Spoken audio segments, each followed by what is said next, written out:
D'accord, bon, donc le dernier axe maintenant, la mort. Le dernier axe qui est la mort. La première chose, je l'ai dit, hein, que je déconseille aux gens de mettre le corps à la morgue. Quand quelqu'un meurt déjà, qu'est-ce qu'on dit?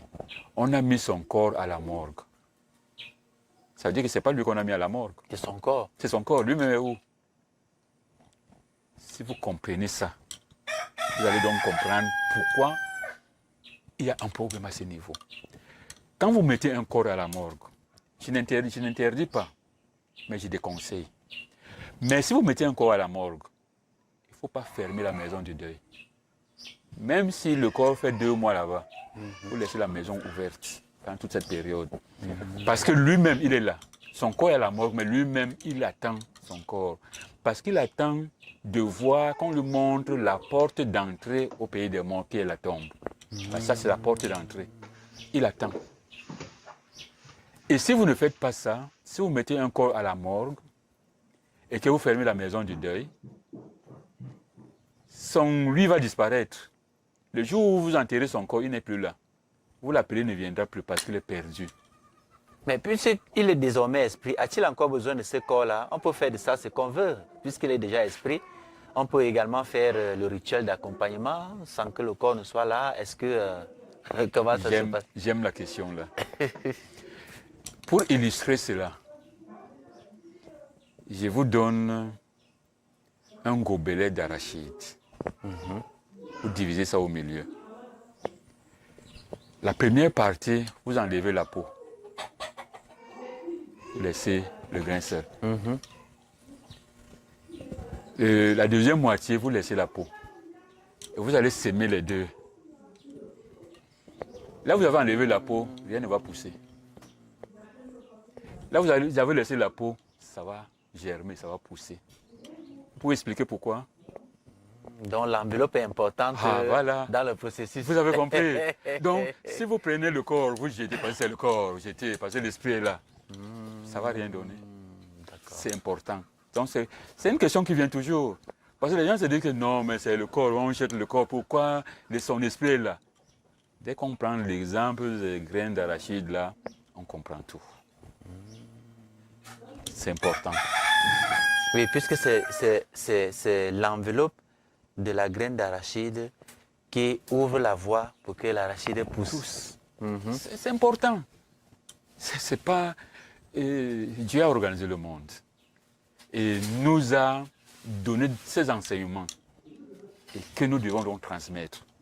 Sinon, on va raconter n'importe quoi. Mais les obsèques ou alors l'enterrement, c'est comment chez le peuple Bassa, justement, après l'enterrement, on suivait la tombe pendant un certain nombre de jours et peut-être avec une lampe. Pourquoi?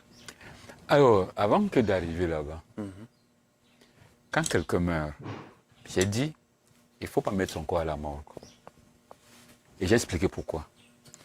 Maintenant, quand on doit l'enterrer, il faut creuser la tombe avec une orientation est-ouest. Parce que... Lever du soleil et coucher. Coucher du soleil. Parce que l'homme doit regarder le lever du soleil. Et la femme doit être couchée en regardant le coucher du soleil. Ah, d'accord. C'est comme ça qu'on dispose le corps dans la tombe. C'est-à-dire, lorsque c'est un homme qui est décédé, quand on creuse la tombe, la partie de la tête doit regarder le lever du soleil. C'est ce que ça veut dire? Ça, c'est une faute. C'est une faute. Quand vous le dites, que la partie de la tête doit regarder le lever du soleil, vous voyez que si le soleil se lève ici, si ma tête regarde là-bas, je regarde où? Le coucher du soleil. Ah, d'accord. Mais j'ai dit, l'homme doit regarder le lever du soleil. Ah, d'accord. D'accord. L'homme doit regarder le lever du soleil. Donc, la tête de la tombe de l'homme doit regarder le coucher du soleil. À l'ouest. Voilà. Comme ça, dès qu'il est couché comme ça, quand le soleil se lève, ça vient en face. Voilà. D'accord. Et la femme, c'est l'inverse. Donc, il ne faut pas creuser la tombe différemment. On creuse de la même façon, mais la tête est orientée en fonction du sexe. Quand on enterre donc de corps, que ce soit l'homme, que ce soit la femme. On a une première cérémonie qu'on appelle l'issomon. Donc c'est un rituel de séparation. C'est après 4 jours pour la femme et après 5 jours Pour l'homme. pour l'homme. Vous voyez que ça a un lien avec la naissance. Parce qu'on donne le nom de la fille au 4e jour et l'homme au 5e jour. Alors, quand on explique ça, Tout est lié. tout est lié. Et il y a une nuance là. Parce que quand je parle comme ça, on peut croire que c'est la même chose. Je dis, je vais aller doucement. On donne le nom de la fille au 4e jour. Et on fait le rituel de mort après 4 jours. Ce n'est plus le 4e jour, mais après 4 jours. Or, la naissance, c'est au 4e jour. Et à la mort, c'est après 4 jours. 4 jours s'écoulent Voilà, et après on fait le rituel. Voilà. Mais pour la naissance, Dès le lever du 4e 4e jour, jour, on fait on donne le nom. quoi? Ça s'explique.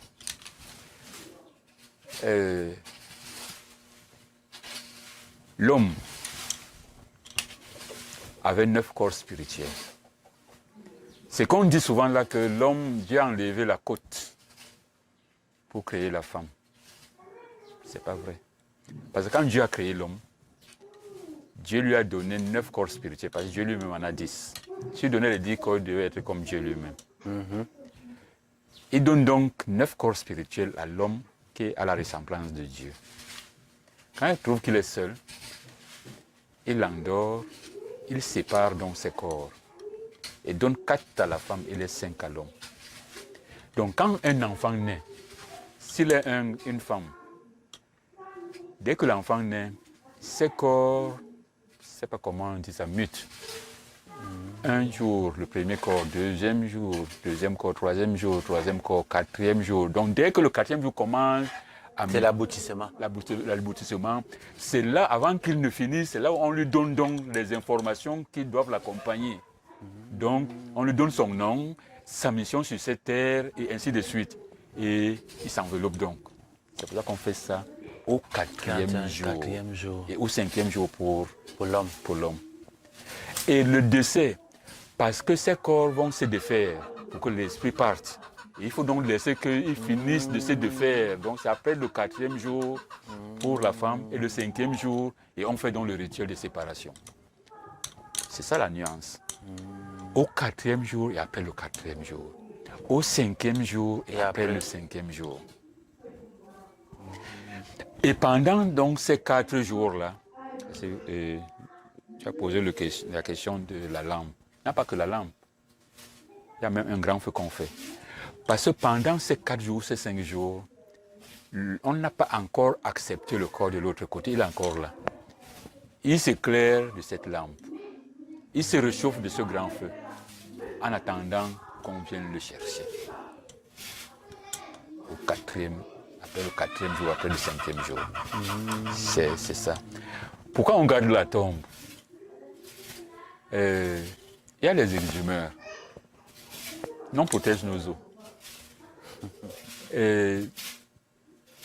Si vous allez déterrer les os d'un autre peuple, vous pouvez jouer avec ça.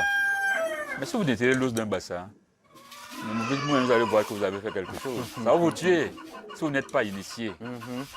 Mais les autres, là, il y a plein de tombeaux en ville, non? Il y a les cimetières partout. Pourquoi on ne va pas déterrer les os là-bas? On ne les garde pas, non? C'est là. Mais parce que c'est des os qui n'ont pas les choses que les os de nous, on a. C'est aussi simple que ça. Celui qui veut, si on enterre un bassin, va déterrer ses os. Si tu n'es pas initié, tu vas mourir. C'est ça. C'est pour ça qu'on garde, pour que ça ne soit pas... C'est précieux pour nous. Voilà. Et voilà donc... Après le 4e jour pour la femme et après le 4e jour, le 5e jour pour l'homme, y a-t-il un rituel spécifique qui permet donc à cet esprit de partir, ou alors ce Justement. sont les ancêtres qui viennent les chercher? Non. Après le 4e jour, le 5e jour, en fonction du sexe, nous faisons un rituel de séparation. Parce qu'en ce moment-là, on appelle ça l'issomon. Quand quelqu'un te dit chez nous que me sois jamais mort, c'est-à-dire je n'espère plus. Me sois jamais mort, c'est fini. Et on appelle ça l'issomon. C'est pour dire que on s'est vraiment séparé avec la personne. Définitivement, et la personne rejoint donc le pays des ancêtres. Et il faudrait donc organiser des funérailles, qui est en réalité la canonisation. Chez nous, on dit qu'on ne jette pas les ordures à la poubelle, au fumier la nuit. On dit ça chez nous, chez tous les Bantous. Parce que quand on n'a pas fait la canonisation de Ndoum, son esprit se ravitaille au fumier. Et on dit chez nous qu'on ne balaie pas la maison la nuit. La nuit. Parce que les esprits canonisés cherchent, se ravitaillent dans la maison. Et ils se réveillent, commencent leur travail à 15 h jusqu'à 5 h du matin. Il ne faut donc pas balayer parce que tu les embêtes. On ne balaye pas la maison la nuit parce qu'ils sont là. On ne jette pas les ordures au fumier la nuit parce que les autres qui ne sont pas canonisés, ils se ravitaillent au fumier. C'est ça l'explication. Et, et on ne fait pas les funérailles pour les femmes et des enfants. On fait pour des gens. C'est pour ça que chez nous, quand un papa donnait naissance à un homme, à un garçon, il était fier. Il dit, j'ai eu celui qui va faire mes funérailles. Parce qu'une fille ne fait pas les funérailles de son père. C'est pour ça qu'on donne une importance quelconque à la naissance d'un garçon. Si une fille, si un papa n'a fait que des filles, et il faudrait attendre que ces filles fassent des garçons pour que ces garçons viennent faire les funérailles de leur grand-père. Entre-temps, ils mangent au fumier. C'est ça notre spiritualité. Donc ceux qui mangent au fumier, c'est ceux dont on n'a pas encore fait les funérailles. Pour se séparer définitivement. Et pour qu'ils soient libres, parce qu'il y a des gens qui m'écoutent là, c'est qui ont déjà fait ces rêves-là. Ils disent que j'ai rêvé de tel, mais la personne était loin de moi. Elle ne me parlait pas, parce qu'on n'a pas fait ses funérailles. J'ai vu, il était loin là-bas, il parlait même, je n'entendais pas, parce qu'on n'a pas fait ses funérailles. C'est pas faire la messe comment dire, on fait sur une certaine messe là. Ça ne sert à rien. L'exemple que je prends souvent, c'est aller rendre visite à un prisonnier qui a beaucoup d'argent. Tu donnes la nourriture, tout là-bas dedans, il est content, mais lui ne peut pas te faire le chèque. Exactement. C'est ça. Quand tu fais la messe, uniquement la messe, c'est comme si tu apportes la nourriture, le vin à un prisonnier. Lui est content. La messe est bien pour lui là. Mais pour toi, ça ne te vaut rien. Il faut faire des funérailles pour que... Si tu fais la messe après les funérailles, tu as jumelé les deux. Il est content et lui aussi peut te rendre ça. Mais si tu fais seulement la messe, lui sera content, mais il ne pourra jamais rien faire pour toi. Donc il faut le sortir de la prison pour qu'il soit à ta disposition. Parce que pour t'aider, il faut bien qu'il soit libre. Donc les funérailles, c'est pour ça que à l'ouest, ils ne ratent pas les funérailles. Ils font leurs funérailles. Les musulmans, là, on dit qu'ils enterrent le même jour. Mais c'est parce que j'ai eu des amis musulmans qui m'ont dit qu'ils ont 40 jours. Il y a des rituels qu'ils font. Donc, ils respectent tout ça. D'accord. Oh, chez nous, là, tu enterres quelqu'un et c'est fini. Tu oublies tout.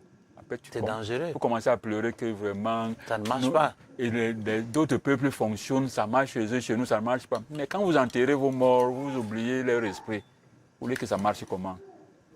Nous devons donc commencer par là. Appliquons notre spiritualité.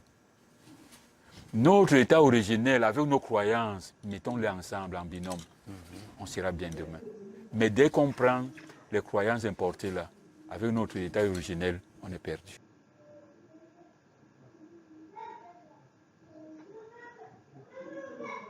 D'accord, bon, le dernier axe maintenant, la mort. Le dernier axe qui est la mort. La première chose, je l'ai dit, que je déconseille aux gens de mettre le corps à la morgue. Quand quelqu'un meurt déjà,